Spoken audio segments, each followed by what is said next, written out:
Hey, somebody needs to get a ladder to feed the giraffe. You have? Excellent. Good morning, afternoon, or evening. You're listening to The Professional Noticer. Hello, everyone. I'm Andy Andrews. Hey, thank you for making me a part of your week. My purpose here today, and with every show we do, is to play the part of a best friend or a coach. I want to help you live the life of your wildest dreams by giving you access to the greatest mentors the world has to offer today. This week, The Professional Noticer is sponsored by Books for Veterans. Last year, the Veterans Administration in Washington, D.C. asked for 10,000 Andy Andrews books, and you made that happen. Well, we might have created a situation, because now they say they'd like to have 10,000 more. Just like last year, I'm personally donating as many as I can, but to reach 10,000 again, I need your help. And what we now have to make that easier and even more fun for you are these awesome Books for Veterans t-shirts. When you purchase a t-shirt, a hardcover book will be sent to the Veterans Administration in your name. The shirt, of course, will come to you. If you'd rather just donate the books, for every $12 donation you make, another hardcover Traveler's Gift, Noticer, Heartmender, 7 Decisions, or Butterfly Effect will go to the Veterans Administration for their veterans, the veterans' families, and for employees of the VA. That $12 will cover the cost of the book, the shipping, and the handling. So whether you can spread the message of Books for Veterans by wearing the t-shirt, make this a personal gift, or a corporate donation, just go to andyandrews.com/veterans. This can be added to a website purchase or done as an individual entry. And thank you very much for your support. Observations and answers. That's what we do here on The Professional Noticer. And as you know, we love it when somebody comes to the table with both. And we don't just have somebody coming to the table with both. Today we have two somebodies coming to the table with from the Alabama Gulf Coast Zoo. I want to say Zoological Society, but that's a little too highbrow for us. The Alabama Gulf Coast Zoo. We have Paula and Jordan, and we are so glad y'all are here. Thank you. We're excited to be here. Yeah. I mean, you know, when the boys were growing up, the zoo was just a regular thing for us. We've kind of slowed down. We need to speed that back up. But that was just a regular thing for us. Mm-hmm. Me too, growing up. I grew up down here, so really we came to the zoo all the time. The old location. Yeah, the old location. Yeah. And there's a story with the old location. Our zoo is known kind of around the world now as the little zoo that could, because of a series that was done on Animal Planet right after Hurricane Ivan. Paula, tell everybody what happened with that. So Hurricane Ivan came in on the Gulf Coast, a direct hit to us, and forced the entire zoo to evacuate every single animal. I was not with the zoo then, so I do not know firsthand, but we still have some keepers and staff who were there then. Yeah, I know them. Yes, they were all of the animals. We were the very first zoo in the country that had to evacuate every single animal. And this is lions, tigers, and bears. Yes. Oh my. Yes. Everything. And they actually went further up the road a little bit to our former director, Miss Patty Hall's house and her homestead. And they stayed there for several weeks until we could get everything back up and running at the old location. And then, Animal Planet picked it up. And thankfully they did, because it, kind of spearheaded some wonderful funding that we desperately needed at the time to get everything back up and running.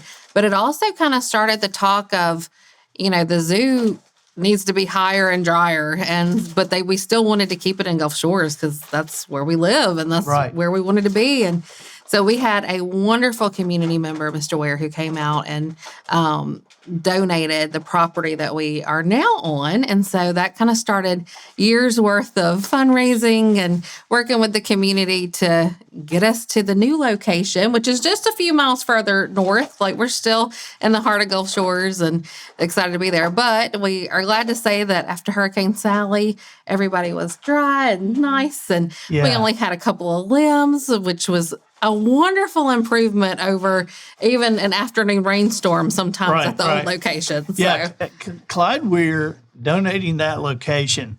And those of you who have been down here and have bought something at Souvenir City, you've helped. Okay, Clyde, that family owns Souvenir City. And that location is just gorgeous. And, I loved the old location, but the ponds, the alligator pond, all this was kind of natural, I mean, because when the hurricane came in, the big alligator got out, right? He did. He floated over. So the tale is that he escaped, but he may have actually just floated over. But we don't tell everybody there because escape sounds so much cooler. But he did. When the waters rose, he just floated right on out and over. But he actually never left zoo property. He was actually found right there on zoo property. Right. But yeah, and Chucky's still with us. He has a much nicer enclosure at the new zoo, and that is a big alligator. He is humongous. How long is he? Do you know? Does he make? Oh my goodness, Jordan. He's about 11 feet. I think you got 11 to 13. Gotten in with him to put the tape on? We were able to when we moved him to the new location. Right. Yeah. Alligator Alley helped us up with that. Wow. But one good thing about the new location is we actually moved from 7 acres to 25 acres. So it was a wonderful opportunity to give all of our animals extra space and really design their exhibits to give them some more room and things like that, where we just didn't have the room to grow at the old spot. Yeah. So, and we have some additional acreage that someday, hopefully, we can bring some new things on and continue to grow and build. Yeah. There was only one thing that I hated about moving from the old location, and that was the neighborhood that's nearby. Those kids would camp out. And so, you remember camping out when you were a kid, and you'd hear some sound. You go, what is that? Even though you're in your backyard. But these kids would camp out, and they're hearing the lions, just like rolling on. I mean,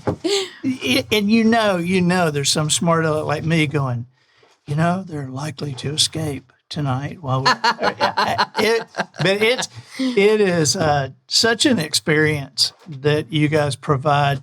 Jordan, what do you do? What is your... So my job title is I'm the lead guest engagement keeper. So that means I pretty much work with any animal that works with the public. We have 3 different adventures that we people can pay extra to do. They're educational experiences. They get to go into the enclosure with the animals. Those are the South American adventure, and that's with sloths and some red-footed tortoises. We have the Kula Springs walkabouts. That's with Joey, some baby kangaroos. And then we have Destination Madagascar, which is with black and white lemurs and ring-tailed lemurs. And then we also have giraffe feeding, so I occasionally help out with that as well. Less so lately because I found out I'm really allergic to giraffes, so I can't really do that one as much. I got to say, you're the first person who's ever said those words to me. Yeah, that was a fun experience to find out. Oh my gosh. So have you been to the doctor's office yet and had them say, any allergies? And do you get to say, giraffes? Yeah, well, the first couple times when he let Benjamin, who's very affectionate, he's our male giraffe, he likes to rub on you when you're standing too close to him. So the first couple times that he did it, I would just break out in hives. And I ended up having to go one time and get a steroid shot because it got so bad. And they were like, what happened? I was like, it was a giraffe. I don't know. Have you been taking anything? Yeah. So, and then we have a whole set of animals that live behind the scenes and come and do things like this. There are animal ambassadors. They go do school groups. We're working with the South Baldwin Literacy Council this summer, like we do most summers, and bring animals to their camps. And we'll do birthday parties if people pay for that. Just all sorts of things that I bring animals to. And the zoo is a nonprofit. This is a 501c3. Correct. And so this is something that when you come visit the zoo and come bring your family, and when you get a Coke there, this goes into the animals. This goes into what's going on here. And so what do you call the exhibits? What do you Most of the time we call them exhibits or enclosures, depending. What do you call the exhibit? Well, we call them exhibits. Yeah. Okay. Wow. Okay. You nailed it. That was a very intelligent question then. Yeah. There's some word I was trying to think of. It's like, because you guys do this and it looks very natural. We have some wonderful staff that make it look very easy. See, I remember. Our keepers are incredible, and they are well trained and have tons of knowledge under their belt, and they make it look much easier than it is. Trust me. when I was a little kid, and I would go to the Birmingham Zoo. Now, granted, this was 200 years ago, but I remember the big cats like in a cage that was smaller than this studio room right here, and just like back and forth. And I guess back then nobody thought too much about it, but now zoos have really changed into the putting the natural feel and where the animals can act natural. Mm-hmm. That's very important to us, and you're right. Zoos have come a long way, and one thing that we're very proud of is our ZAA accreditation, because it does kind of set us apart and make sure. That? So that is a accreditation facility. They are, which Jordan, you may be able to explain a little better than I can. Basically, it's just like if you were any type of certification. Say you were a school and you wanted to be certified to say that you were the best of the best in your area. That's what they do. They come out and they set standards that zoos need to follow to make sure we're, appropriately making sure our animals are getting enrichment and making sure they're not pacing like that. And so when you're accredited by them, it means that you have done all your work. You've done your homework. You meet your standards every year, and you're taking excellent care of your animals. And so that's something that we strive for every year, to make sure that we keep that certification and that accreditation, because that means something in the zoo world that we have that. Right. So you're with the animals every day. All day, every day.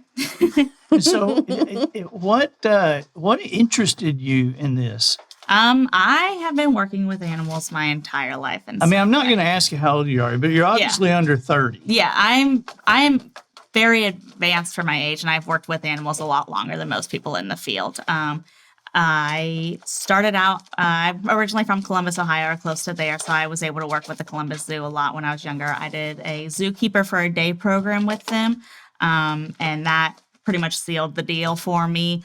So I've done a few of those with them. I actually went to school called Zoo School.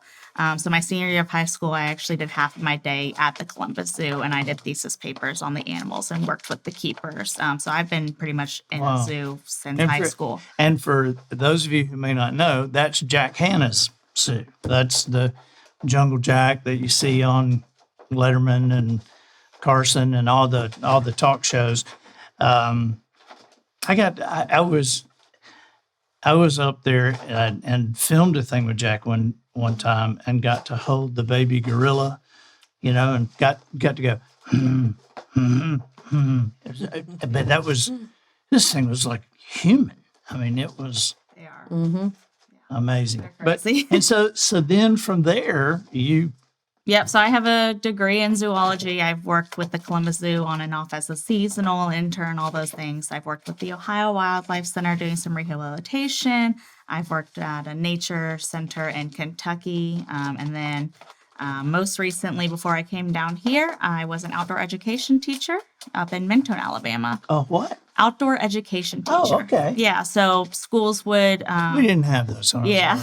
It's like just the it was amazing. mean old ladies that taught arithmetic. Yeah. So like schools would bring kids, and they'd stay at this big camp for like 3 to 5 days, and I would teach them how to hike and wilderness and survival and all of this stuff. And it was awesome. It was a great experience. Yeah. That is awesome. Yeah. And then I came down here and have been with this department since I got here. Well, I'm curious, and you gotta have a crazy story. What is, has there ever been a time that you were scared?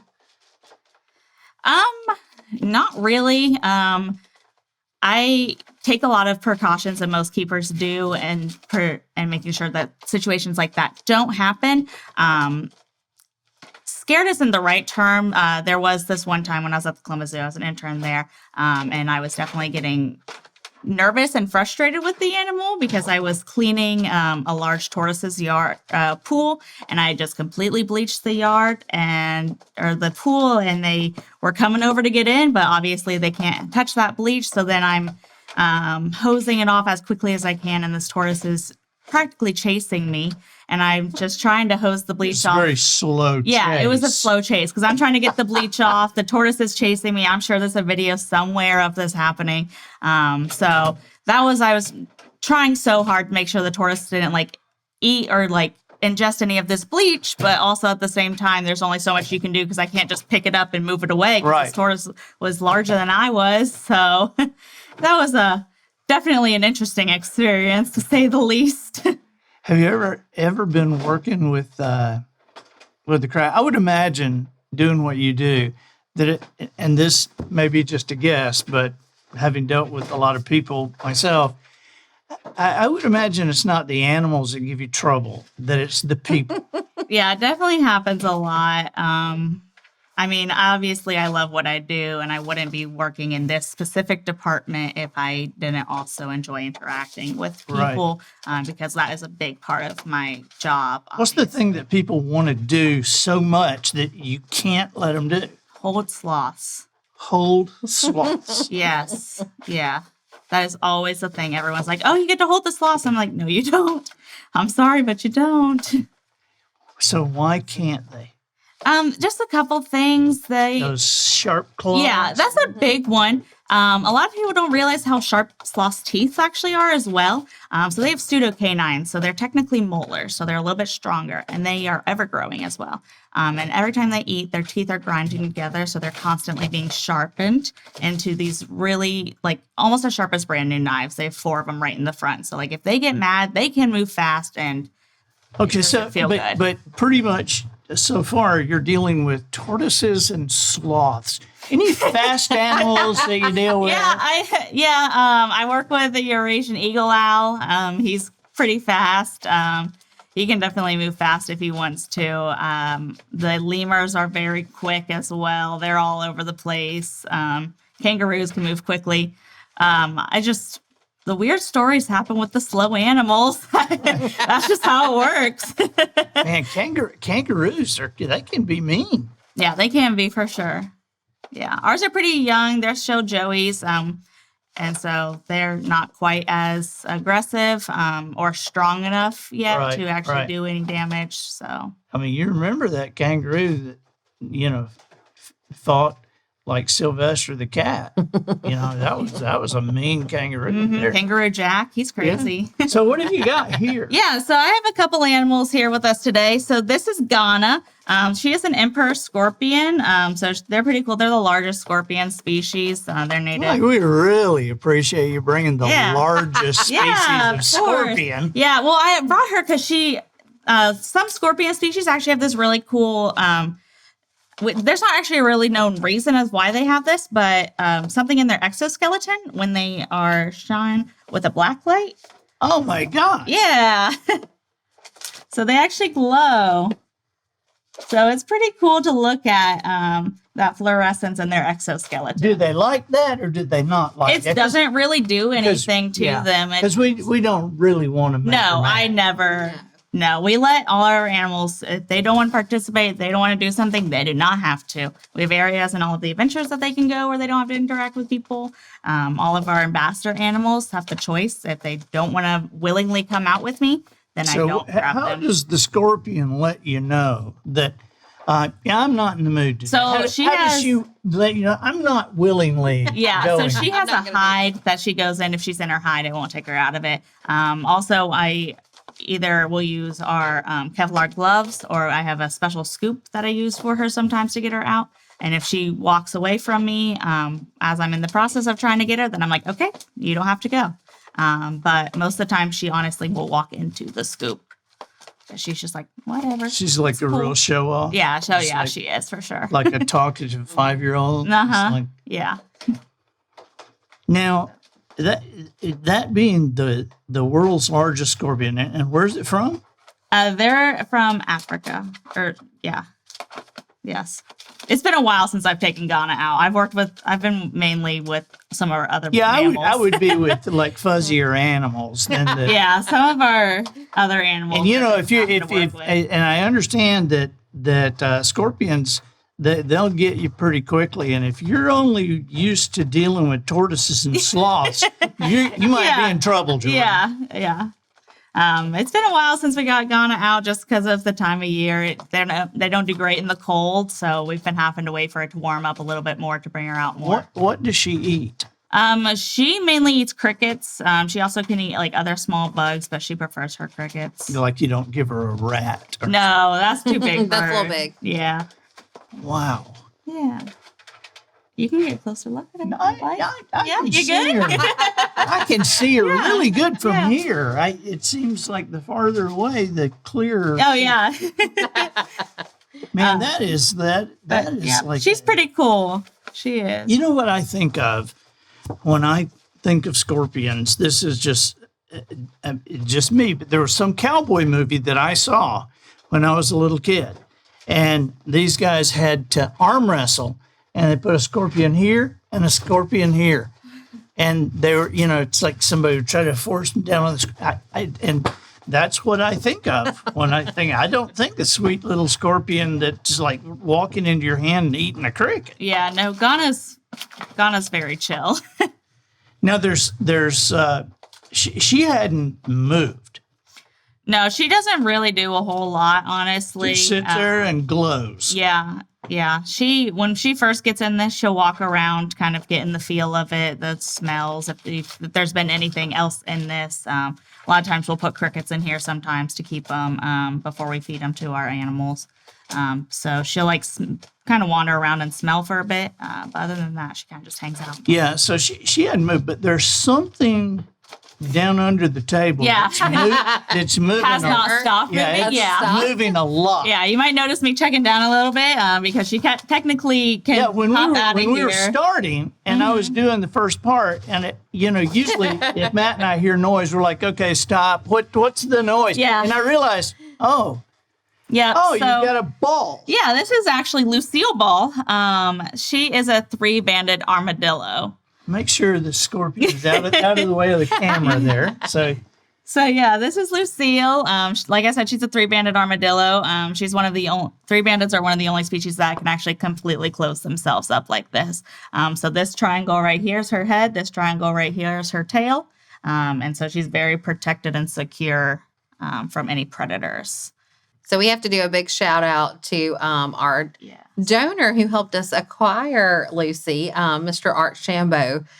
He is a wonderful supporter of the zoo. And, that's an opportunity anybody has. If anybody's just sitting out there wanting to buy an animal for the zoo, we'd love to talk to you about it. But he is wonderful. And when he realized that we were looking for one of these for one of our ambassador animals, he jumped up to help us out. And so Now, this one, is this like one that did he say, hey, I'll get you one, and then he picked it up on Highway 59? I heard. No, these guys are native to South America. Okay. They're not found here. The ones found here are normally 7 or 9-banded armadillos. They're a little bit bigger.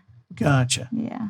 Which are the ones that cause leprosy? The ones that are around here. Oh, great. Yeah. That's the answer not I loose. wanted. The ones that run out in front of you. Yeah, not Lucy. 3-bandeds don't. You can touch her if you want. Oh, okay. Yeah, just right there on her back. It's like a very hard cantaloupe. Yeah. We actually have a couple pictures of her laying next to a cantaloupe. That is... And she can feel that, too, through all this. Really? Yeah, most animals with shells still have nerve endings that connect into them, so they can feel touch. So, like, even turtles and tortoises can feel touch as well on their shell. Can you put her out here? If you put her out here... She probably would slide too much on this surface. Let's get a towel and put her... Because I would love to see her walk. I can probably put her pool up here. Yeah. So this is Lucy. So she just kind of came out of her ball a little bit. She's going to wander around. She likes to dig in her paper a lot. But she's a pretty goofy girl, honestly. They like digging a lot. And she's actually walking on her nails instead of like actually feet on the front. Yes, she is. Uh-huh. And so is it their shells that are made of the same thing as our fingernails? It's Keratin. Yep. We had a little girl at one of our camps who got to touch the back of her. And that may be one of the funniest stories I have from any of our kid community events. What happened? She touches her and she says, "Oh, she feels like a toenail." Yeah, she said And then she we're feels like, an old toenail. An old toenail, And I was like, yes. okay, Old yeah, toenail. sure. So I'm not it's sure the how many darndest old thing. toenails that Right. that 6-year-old have been That touching. her tail looks like the tail of a rattlesnake. A little bit, yeah. You know, I always like I take pictures. I'm not really a great photographer, but I have good equipment, and so with digital, you know, you can take 200 pictures and find one that works. And I love taking close-ups. I love taking like I don't know, you can see around in here there's a close-up of snapper skin, close-up of a brim, close-up of a mullet, and she has great Yeah. and just great patterns. Yeah, she does for sure. But boy, what a alien looking face. Yeah. What? You don't think it's the cutest face you've ever seen? I really don't. I don't. Oh, I she's love it. so I think cute, it's the though. cutest. And who else can use their head to turn into a full ball? Mm-hmm. Not many.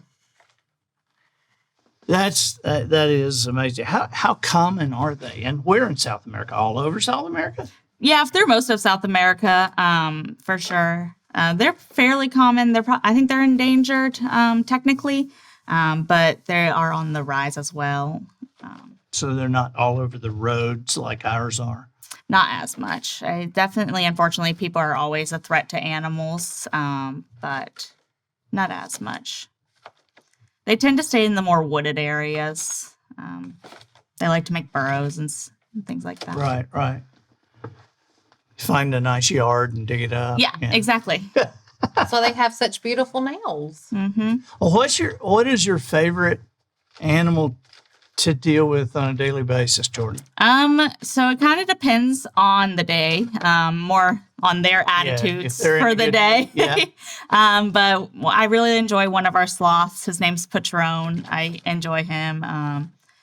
Not lately because he's being a little bit of a turd lately. But I also really enjoy, we have a Virginia opossum named Petal. I love Petal. I worked with her since the day, actually I worked with both of them since the day they got to the zoo. And so I've been able to build really good relationships with most of the animals that I worked with, which is amazing. And the whole point of this job, and the better relationships you have with an animal, the more you can do with them and bring them out. Now, a Virginia opossum, is that like what we call Just possums. a possum? Yeah. That's just their official name. So there is a possum that is native to South America or to Australia. Right, seen that. Yeah, they're brown and actually have prehensile tails. Yeah, longer. Mm-hmm. But So Petal was actually a rescue that ended up coming to the zoo as her forever home because she could not be re-released into the wild. So She doesn't have a tail, which they need a lot for survival. right. Well, how can we help you guys? So we are always looking for donors, for visitors. Like we were talking about earlier, everybody who walks through the door makes a huge difference in helping us support the zoo. On average, just animal care alone costs us about $5,000 a week. Just in animal care, that doesn't include anything else. No staff or lights or water or anything else. That is just animal care alone. So we have some very different programs. We have some big exhibit sponsorships that are available. We have, like we were talking about art earlier, we have, some availabilities if you want to sponsor an animal. We have different fundraising events. We actually have our Zoo Brew event coming up the end of September 29th, that we do for our 21 and up crowd, which is a fun fundraiser. And then we have our Boo at the Zoo for all of our little ghosts and goblins on October Boo at the 28th. Zoo. Yeah. I think you ought to have a camp out. Well, we might just be toying around with some of those ideas. I think you ought to have. We're constantly coming up with new ideas. Because you've got new lions at the zoo, right? Tell me about the new lions. We do. So we have 3 new lions that just came to us last year, Daniel, Chadwick, and Regina. And so they are a partnership, a species survival partnership with the Pittsburgh Zoo. They came from the Pittsburgh Zoo. And what we will do is we will take care of them and train them until they are old enough to breed. And they will be part of keeping their entire genetic species alive. So we will partner with zoos all over the country to keep that very good genetic viable species so they're part of keeping their whole species alive. Right. So it's really cool. But they are part of our pride now, and they joined Nandi, our lion that we had already. And so her and Regina are getting along very well, like most sisters. Yeah. So hopefully they just we are very excited to have them. I think it's cool to have a lion named Daniel. Mm-hmm. Because it makes me think of, obviously Daniel in the lion's den. And I think, okay, maybe that's how the angel worked that out. Is Daniel going, maybe the lion goes, hey, what was your name? Daniel. That's my Me name. too. Yeah. Could be, you never know. So there's all kinds of way to get involved. And if, I tell everybody all the time, don't think, even $1 or $2 or $5. I mean, $10 buys dairy for all the animals for a week. I mean, it's crazy. Every little bit helps. There's nothing that's too small. And, if you don't have the financial means, then come volunteer. We have a huge volunteer program. We're always needing volunteers to come and help with different things, events, programs, summer camp, the whole 9 yards. So there's lots of different ways you can get involved with the zoo. And so we will put on the show notes how to reach you guys and everything. And so definitely.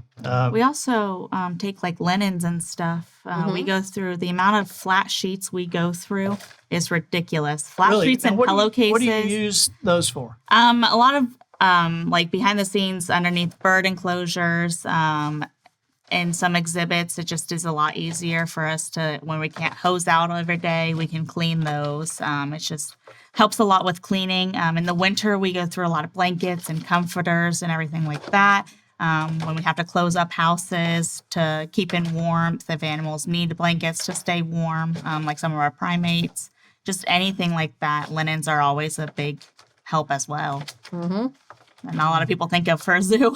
I know. We have some great sponsors too, that like Publix and some of those that donate produce to us, which is a huge thing. Benny I think started that for y'all, I'm sure. Yeah. So we just like all of our everyday budgets in our own homes, the cost of produce and dairy and everything has gone up. Well, it's gone up for the zoo too. So all those little things all work hand in hand to really help us survive. Yeah.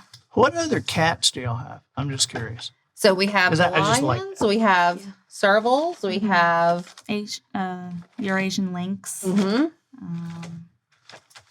I'm forgetting somebody over Clouded here. leopards. Clouded leopards, yes. Those are the cats. And we also have 3 new New Guinea singing dogs in our...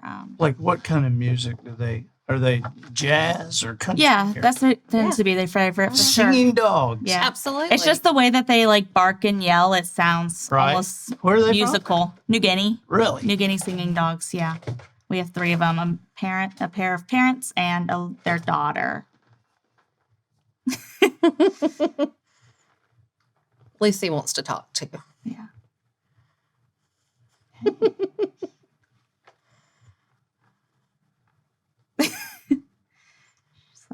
What is happening? She's going, your nose is bigger than my nose.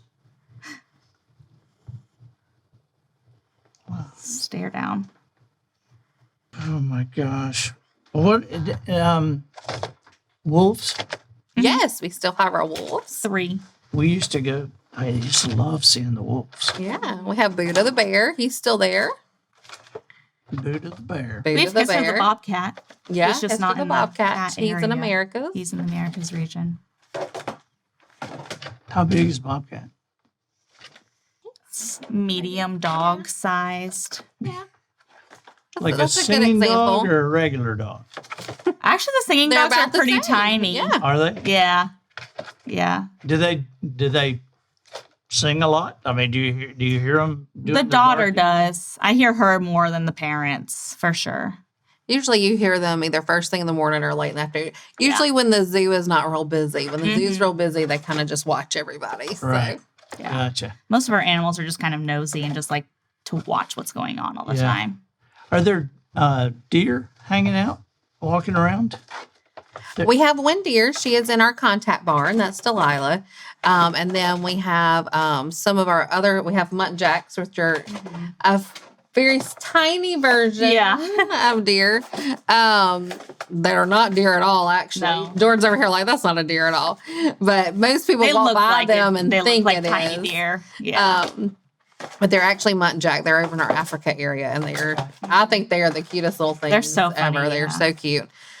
But we do have Delilah in our contact barn, along with our goats and our Patagonian cavy. We also have capybaras now. 2 capybara sisters, Kate and Kira. She's getting close, wasn't she? She tries to climb over the edge sometimes. She wants to check it all out. There's too much Yeah. cool stuff in here. Like I said, just nosy, all of them. Yeah. Well, thank you guys so much. Oh my goodness! for Thank you for having coming in. us. Thank you. I think people are really going to enjoy this, and we very much just appreciate your work. And being from this community, I get to see it close hand and hear people talk about it. And so we just very much appreciate you guys. Oh, well, thank you. You guys have been involved in our community in a big way for years. And so it's, I told Austin and Adam that I said, we're having the zoo guys come over, today to do the podcast. And they're like, oh man, we used to just love you. And when you'd come to their school, and we would go over there a lot. So thank y'all for being here Thank you for having us. Absolutely. Thank you. very much. Well, I'm Andy Andrews, the professional noticer, harnessing common sense and wisdom to plow through challenges all the way to an answer for you. And I think that'll do it for this week. Get us out of here, Matthew. So, ladies and gentlemen, and to the boys and girls who aspire to become ladies and gentlemen, we have reached the end of another episode of The Professional Noticer. In a world where common sense has become a superpower, I'm harnessing the tiny bit of mental energy I have for you, seeking wisdom, making observations, and endeavoring to answer tough questions in a way that will empower your family and your business. I'm Andy Andrews. Until next week, goodbye. This episode of The Professional Noticer was produced by Matt Limpert. The Noticer theme written and performed by Sugarcane Jane. Monkey repellent for the cast and crew provided by Twinkle and Smoke of Beverly Hills. Additional financial consideration provided by the Westminster Zoo Animal Show, a brand new annual event at Madison Square Garden brought to you by the American Kennel Club. You've seen their dog show. Now the Westminster Zoo Animal Show is being presented. It's the same thing with bigger animals. You'll enjoy categories like African Plains Hoof Stock. From Zambia, this is Wildebeest number 114. Reptiles, Cobra number 78 from Fort Lauderdale, Florida. Apes from Borneo. Here is orangutan number 43. There are categories for rodents of unusual size, marsupials, and the crowd favorite, the big cats. From the Siegfried and Roy collection in Las Vegas, Nevada, this is Siberian White Tiger number 136. The Westminster Zoo Animal Show will air live this Friday and Saturday evenings on the Animal Channel, with the big award for Best in Show being awarded last the second night. That's the Westminster Zoo Animal Show, where one contestant eating another is always a possibility.